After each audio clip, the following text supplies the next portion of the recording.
Let me paint you a picture. Two schools, same district, same funding, same curriculum, same state standards. School A, parent night draws maybe 15 families. The PTO struggles to find volunteers. Teachers feel unsupported. Parents feel unwelcome. And that feeling, that invisible wall between the school building and the community surrounding it, everybody feels it. School B, parent events fill the gymnasium. Volunteers show up consistently. Teachers feel partnered. Parents feel like they belong in the building. There is an energy in the hallway that you notice the moment you walk through the front door. Same district, same resources, completely different culture. So, what is the difference? 9 times out of 10, it's the principal. Welcome back to the Lisa Clark Speaks podcast. I'm Lisa Clark, and today we're having a conversation that I believe every school leader needs to hear, and frankly, every parent leader needs to hear too. We are talking about the principal's role in building parent engagement, how the person at the top of the school leadership structure either builds or quietly dismantles culture of family involvement, and what it actually looks like when they get it right. This is going to be a good one, so let's get into it.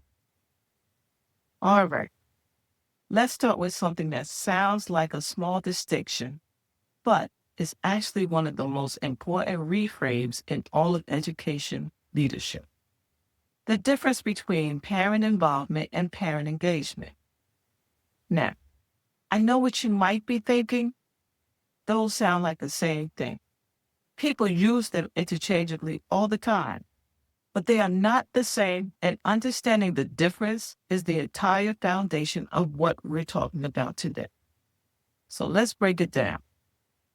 Parent involvement is about participation. It's transaction. It is measurable in the most surface level way. Did the parent show up for curriculum night? Did they sign the permission slip? Did they volunteer at the school book fair? Did they respond to the teacher's email? Involvement is about bodies and seats and tasks completed. And for decades, honestly, for most of the history of public education in this country, involvement was the goal. Get parents into the building. Check the box. Done. And here's the problem with that model. Involvement without meaning is hollow. Parents can show up physically while feeling completely disconnected from what actually happens in the school. They can volunteer at bake sales while having absolutely no voice in the decisions that affect their child's education. They could attend every event on a school calendar and still feel like outsiders. Involvement without engagement is just managed presence. Parent engagement is something categorically different. Engagement is about partnership. It is relational. It is about parents feeling genuinely connected to the school's mission, not just its events. It is about families trusting that their perspective is valued. Their input influences decisions, and their presence in their child's educational journey is welcomed and respected at every level. Engagement asks, do families feel like they belong here? Involvement asks, did families show up? Those are fundamentally different questions, and they produce fundamentally different cultures. Let me give you a concrete example of what this looks like in practice. Involvement scenario. The principal sends home a flyer inviting parents to a school improvement meeting. 12 parents attend. The administration presents a plan that has already been developed. Parents are invited to ask questions. The plan proceeds as written. The engagement scenario. The principal reaches out to parent leaders early in the planning process, before decisions are made. Parents are invited into working groups where their input actually shapes the plan. The final product reflects community voices, and when it is presented, families recognize their own fingerprint on it. Same meaning, completely different relationship. Now, here is where the principal enters the picture in a critical way. Research is ambiguous at this point. The level of parent engagement in a school is directly and significantly shaped by the principal's leadership approach, not the district's policy, not the school board's directive, not even the teacher's individual relationship with families, although that matters enormously.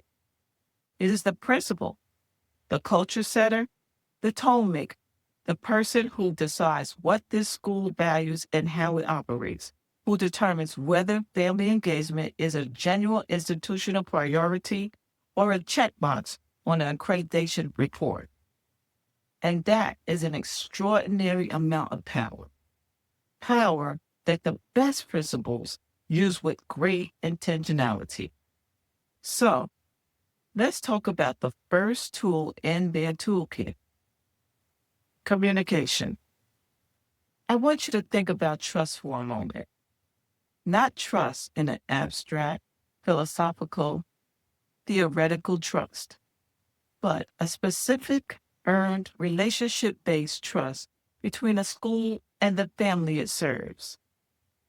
Here is the truth about trust in institutional settings. It is built slowly and lost quickly. One negative experience, one dismissive phone call, one condescending email, one meeting where a parent felt talked down to, can undo months of goodwill. And in communities where there is already a historical deficit of trust between families and school systems, the margin for error is even smaller. So, how do principals build and sustain trust through communication? Let me walk you through strategies that have actually worked. Strategy 1, communicate proactively, not reactively.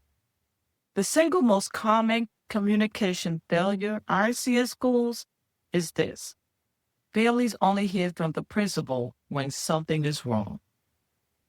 When there's a discipline issue, when there's a policy change, when there is a crisis, and when the only communications family receives is problem-focused, they begin to associate the principal's name in their inbox or on their caller ID with anxiety, with bad news, or with conflict. The most trusted principal flips this entirely.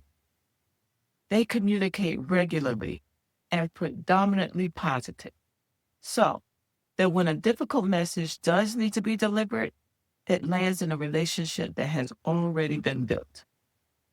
Think weekly emails that celebrate student achievement, video messages from the principal's desk that shares what's happening in the school, social media posts that gives families a window into classroom life. These are not frills. They are the infrastructure of trust. Strategy 2, communicate in the language of your community. This one is non-negotiable, and it is still being ignored in far too many schools.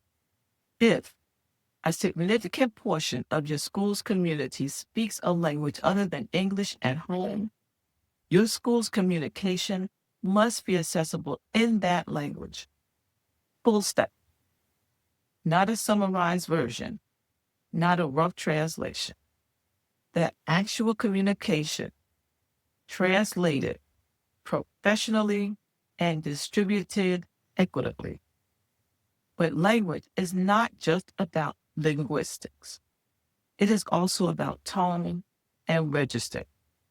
The difference between communication that feels like a legal document and communication that feels like a conversation between two partners is enormous. The best principles write to families the way that they would speak to their neighbor, with warmth, with clarity, and with genuine respect. Strategy 3, create multiple channels, not just one. Different families receive information differently. Some check emails obsessively. Some rely entirely on text messages. Some engage primarily through the school's social media. Some, particularly families with limited technology access, still depend on papers sent home in backpacks. A principal who communicates through only one channel is leaving families behind. The most effective school communicators use a layered approach, digital and print, formal and informal, broadcast and personal, to make sure information reaches every family, not just the one who has already plugged in. Strategy number 4, listen as much as you talk. This is the one that separates good communicators from great ones. Communication is not a monologue, and yet, in many schools, the communication flow runs almost entirely in one direction, from school to family. Information distributed, announcements made, policy explained, but trust is not built through broadcasting. It's built through dialogue. Surveys that are actually read and responded to, open office hours where any parent can drop in, walking the pickup line and having a real conversation, reading and personally responding to parent emails rather than delegating everything to an assistant. Here is a line I want you to remember, and you can quote me on this. Families do not trust institutions. They trust people. And the principal has to be that person. The principal was visible, accessible, responsive, and genuinely curious about family perspectives is the principal whose school has an engaged community. It's not magic. It is intentional relationship building executed consistently over time. Strategy number 5, be honest, especially when it's uncomfortable. Trust is not just built during the good times. It is cemented or destroyed during the hard ones.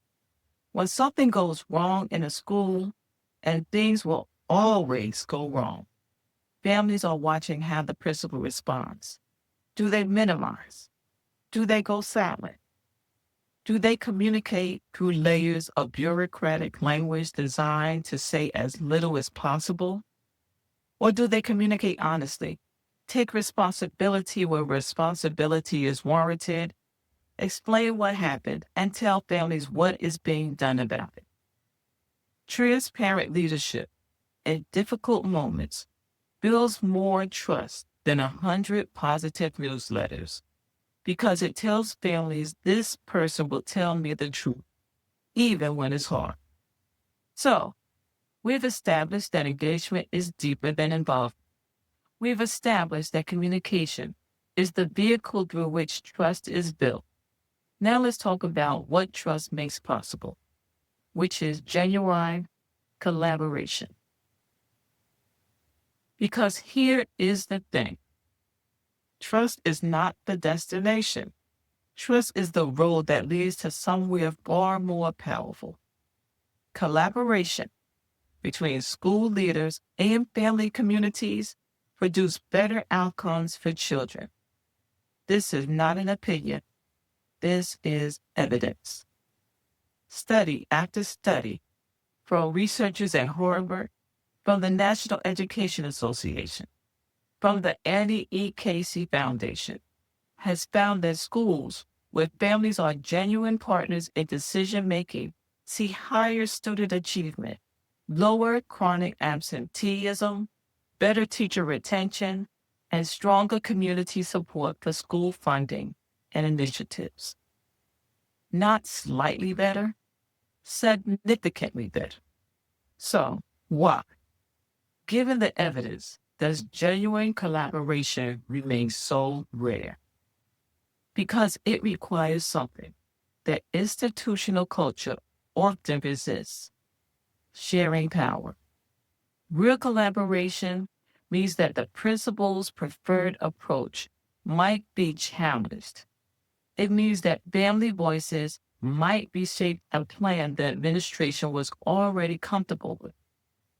It means that decisions take longer because more perspectives are included in the making them. And it means accepting that sometimes the community knows something about the community's needs that the institution does not.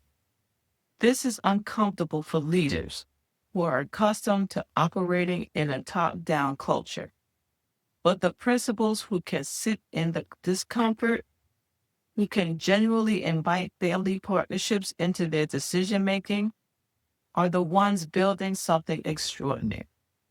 Let's talk about what real collaboration looks like in practice. Collaborative practice 1. Shared decision-making structures. The most effective schools create formal structure, not just open-door policies for family input into school decisions. School improvement committees that include parent representatives with real voting authority.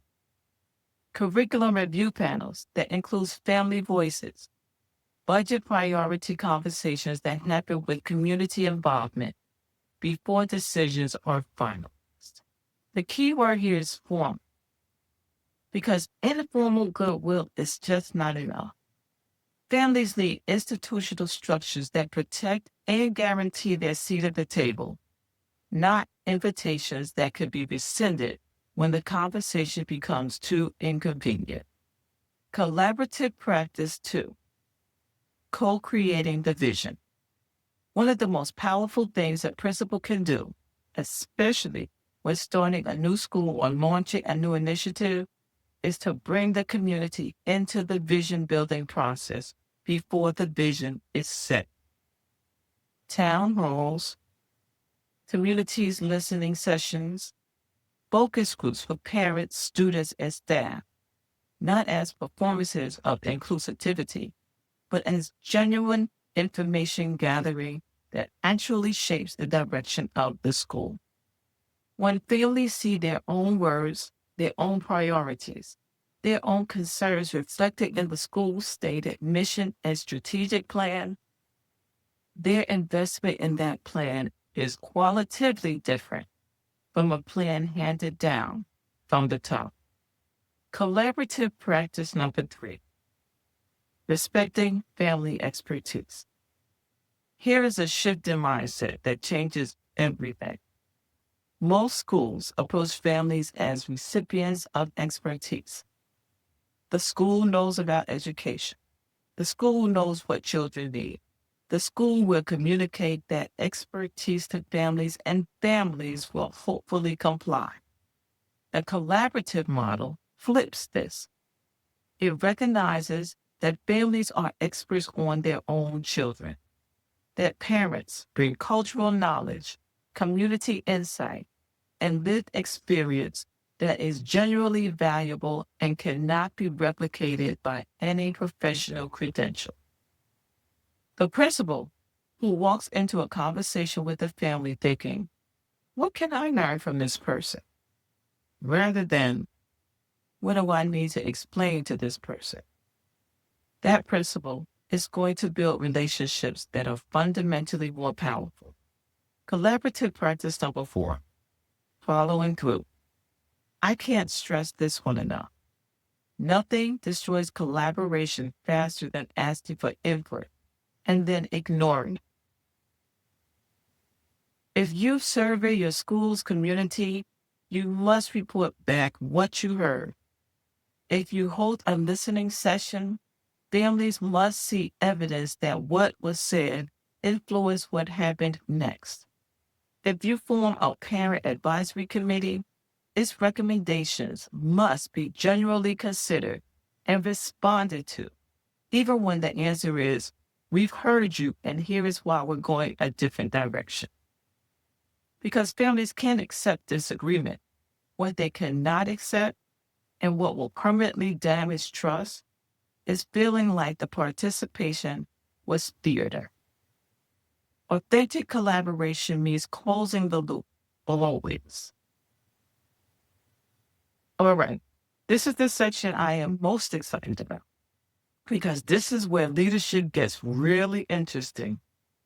We talked about how principals communicate with families and collaborate with families, but there's a level that most visionary school leaders reach, and it is this: actively developing and empowering parent leaders, not just welcoming parent participation, not just tolerating the PTO's existence, but deliberately, strategically investing in the growth and capabilities of the parent leaders in your school community. And here is why this matters so much. A principal's tenure at a school averages, depending on the study you look at, between 3 to 5 years. Staff turnover is real. Programs come and go, but a deeply rooted, well-developed community of empowered parent leaders provides continuity, institutional memory, and advocacy capacity that outlasts an individual administrator. The principal who builds strong parent leaders is building something that will serve that school long after they have moved on. And that is a legacy investment of the highest order.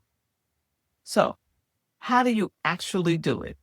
Strategy 1, identify and invest in emerging leaders. Every school community has parents who are natural connectors, people who other parents listen to, trust, and turn to for information. They may not hold any official office. They may not be the PTO president, but they are the ones whose opinions shape community perception. A savvy principal identifies these people early and invests in those relationships intentionally, not to co-opt them or manage them, but to genuinely partner with them, to share information, to seek advice, to create a two-way relationship that makes them better informed and more effective leaders in their community. Strategy 2, provide real resources, not token support. Empowering parent leaders means giving them what they actually need to be effective. That means providing meeting spaces without bureaucratic obstacles. It means ensuring that the PTO or parent group has access to accurate school data to inform their work. It means connecting parent leaders with district-level contacts and professional development opportunities. It means advocating within the system for parent groups to have the resources they need. Compare this to the alternative: the principal who treats the PTO as a nuisance, who makes it difficult to access the building, who withholds information, who sees parent leaders as a threat to their administrative authority. That approach produces exactly the adversarial school community dynamics that make everyone's job harder and ultimately hurts children. Strategy 3, give parent leaders real authority in appropriate areas. This is not a hard one because it requires genuine trust. The most empowering thing a principal can do for a parent organization is to clearly define the areas where that organization has genuine decision-making authority and then actually respect those boundaries. The PTO controls its own budget. The PTO sets its own programming calendar. The PTO determines its own membership and leadership structure. The principal is a partner, a resource, not a supervisor. When principals try to control parent organizations, approving their spending, directing their agenda, managing their leadership section, they undermine the very independence that makes those organizations effective and trusted by the community. The best principals understand this. They support without controlling. They advise without directing. And they celebrate parent leadership success as a win for the whole school. not as competition with administrative authority. Strategy 4, create pathways for parent voice at district levels. Truly empowering parent leaders means helping them understand and access the larger system, not just the school building. This looks like connecting parent leaders with school board meetings and explaining how to participate effectively. It looks like informing families about district budget processes and inviting them to weigh in. It looks like supporting parents who want to serve on district advisory committees or run for the school board. A principal who helps families navigate and engage with the larger system is not creating troublemakers. They are creating informed, invested community members who strengthen the entire educational ecosystem. Strategy number 5, model vulnerability and mutual respect. Here is the final piece, and it might be the most powerful. Parent leaders take their cues from the principal's posture towards the community. If the principal is defensive, guarded, and hierarchical, parent leaders will mirror that and their relationship with families. But if the principal models genuine openness, acknowledging when they got something wrong, genuinely celebrating community input, treating parent leaders as true partners rather than managed constituencies, that culture of mutual respect ripples outward through the entire school community. I want to share something I deeply believe. The schools that are going to thrive in the next decade amidst funding pressures, political turbulence, staffing challenges, and the ongoing aftermath of pandemic disruption are not going to be the ones with the best facilities or the most resources. They're going to be the ones with the strongest community. And strong communities are built by principals who understand that their job is not just to run the school, it is to build a village. Let's bring everything together. Today, we started by drawing a critical distinction, the difference between parent involvement and parent engagement. Involvement is participation. Engagement is partnership. And partnership is what changes a school culture. We talked about communication strategies that build trust, being proactive rather than reactive, meeting families where they are, creating channels for genuine dialogue, and showing up with honesty, even when the message is hard. We've explored why collaboration matters, backed by real research showing that schools where families are genuine partners produce better outcomes for children across every measurable dimension. And we talked about what it actually takes to make collaboration real rather than performative. And we ended with the most exciting piece, how principals can actively empower parent leaders by identifying and investing in emerging voices, providing real resources, granting genuine authority, opening pathways to the larger system, and modeling the mutual respect that makes everything else possible. Here is the message I want every school leader to carry away from today's conversation. Parent engagement is not a program, it's a culture. And culture is set at the top. Every choice you make as a principal, how you communicate, who you include, how you respond to family concerns, how you treat your parent organization is either building that culture or eroding it. You have more power to shape family engagement than any policy, any program, or any initiative. And that power is an extraordinary gift and an extraordinary responsibility. Use it well. And for the parents listening, share this episode with your principal. Seriously, not as a challenge or as a critique, but as an invitation to a conversation about building something better together. Because that conversation between empowered families and visionary school leaders is exactly where transformation begins. Thank you so much for being here today. If this episode resonates with you, please share it with someone in your school community who needs to hear it. Leave a review wherever you listen. It genuinely helps other educators and parents find this content. Come back to our next episode. Until then, keep leading, keep listening, and keep building the kind of school community every child deserves. Take care.